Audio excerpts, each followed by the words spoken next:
Hello at welcome na naman sa aking channel. Pasensya na kung ganito yung itsura ko, no? Hindi ko na alam yung itsura ko. Baka ako yung may multa pa o ano. Pasensya, ang tagal ko nang wala, diba? Kasi dapat mag-upload na ako. Hindi muna. Dapat mag-edit na ako, pero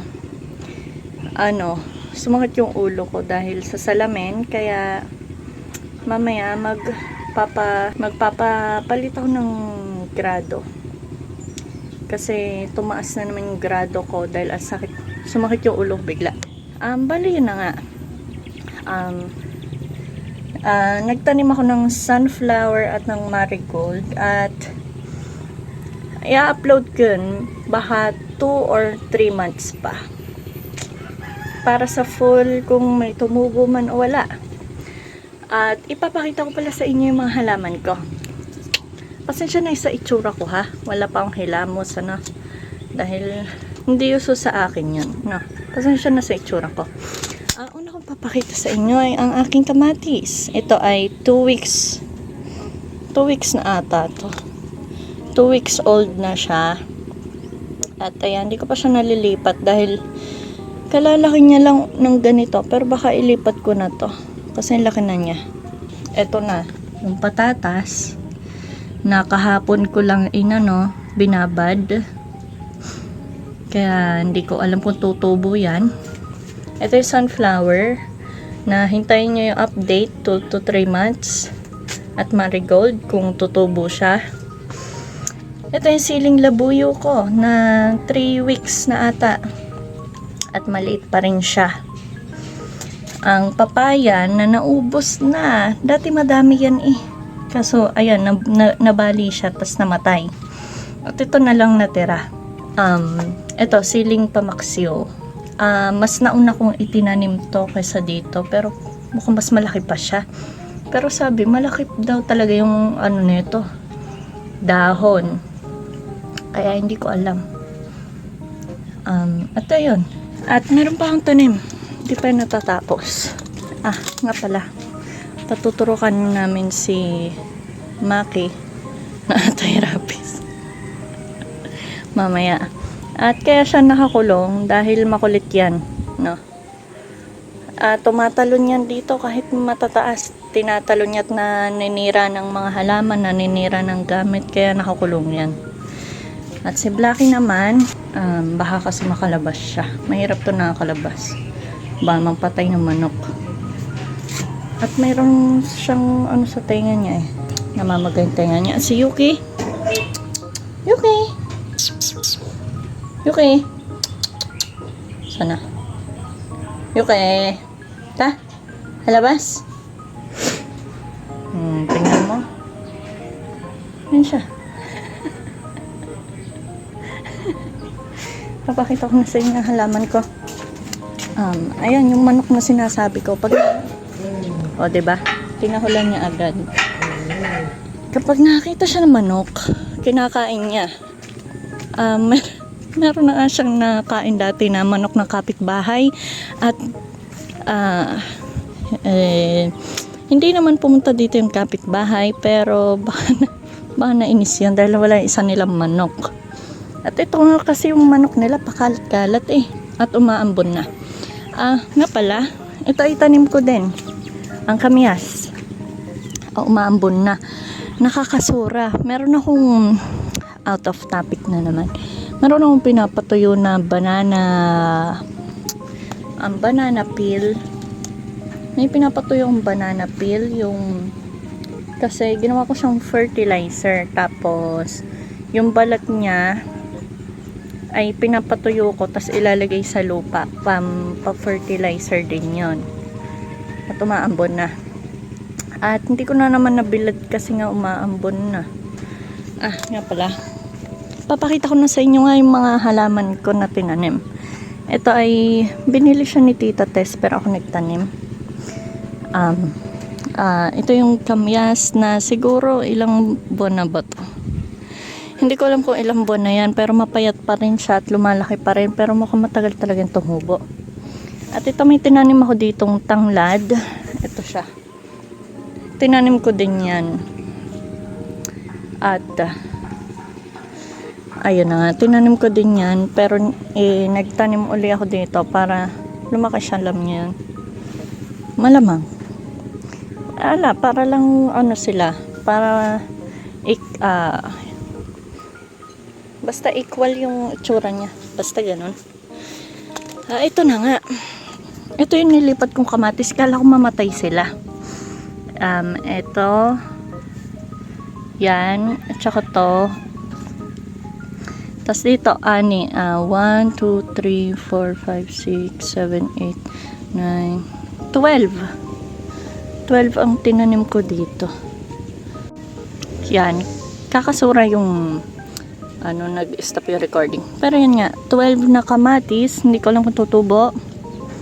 13, 14, 15, 16, 17, 18, 19 pala.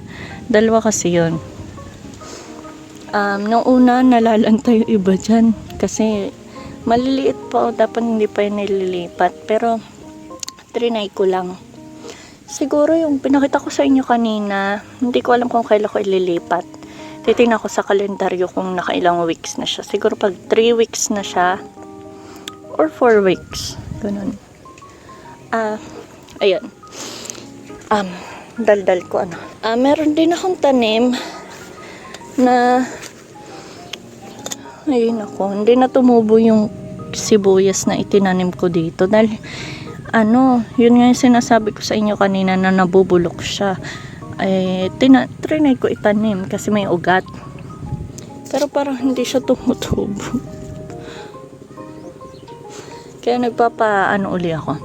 At meron akong talong dito, 1, 2, and 3.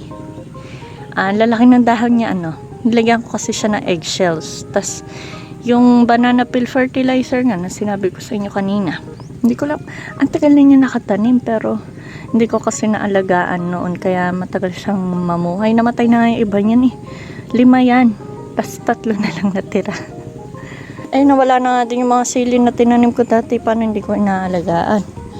Ngayon lang ako nagsipag na mag-alaga ng halaman, no. Meron din akong tanim na ube, pero hindi ko alam kung siya ay tutubo. Tinanim ko lang yun dito, nakita ko kasi yun doon sa likod. Nilalagyan ko siya ng bilog. Kasi, para matandaan ko kung nasaan siya. Ito siya pero parang hindi naman siya tumutubo. Hindi ko na alam.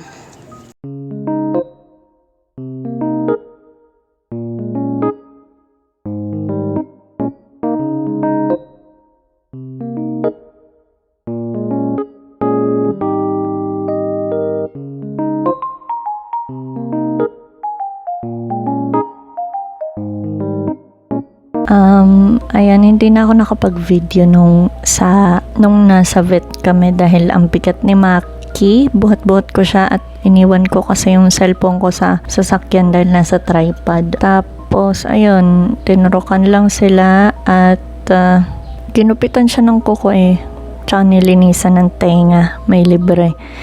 Tapos, niresitahan sila ng vitamins at ayun. Pagkatapos, umuwi muna kami.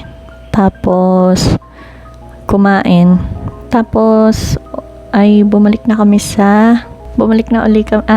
nagpunta na kami sa, paggawaan ng salamin.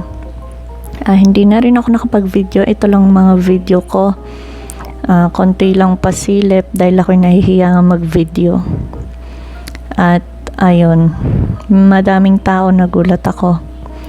Tapos, may nagalit pa nga dahil ang tagal daw. Madami yung tao. At, ayun. Yan lang naman. At nakauwi na kami gabi na dahil madami pang nilakad. Tapos, medyo hindi ko gusto ko yung... Wait, ipakita ko sa inyo. Ito yung salamin ko. Pinapalitan ko lang siya ng grado. Pero medyo hindi tugma yung kanan ko, kaya itatry ko bukas na nag-text na ako sa kanila tsaka nag-chat at hindi ko alam kung pwede, pero may naalala akong sinabi kanina kung hindi pwede ata ibalik ng 2 weeks to 1 month. Kaya try ko pag nag-reply sila bukas. Update nga pala, tugma siya sa mata ko at nanibago lang ako. Kaya ginagamit ko na siya. At yun, i-upload ko na ito ngayon din. Tinatapos ko na lang mag-edit at syempre export pa to at upload at gagawa pa ako ng thumbnail. Yan na. At meron akong itatry na nakita ko sa TikTok. Yun yung yung pag masakit ang ulo mo, yung may baso sa ulo. At itatry ko yun. Ngayon, kailangan ko ng parang clip dito, no, para makabit siya na ganyan, no. Para may mic ako, diba? Dahil ang hina ko magsalita. Pero pag may mic naman ako, yung naririnig yung ganyan paghinga ko, kaya pasensya na kung ganon. Wait, paano ba to?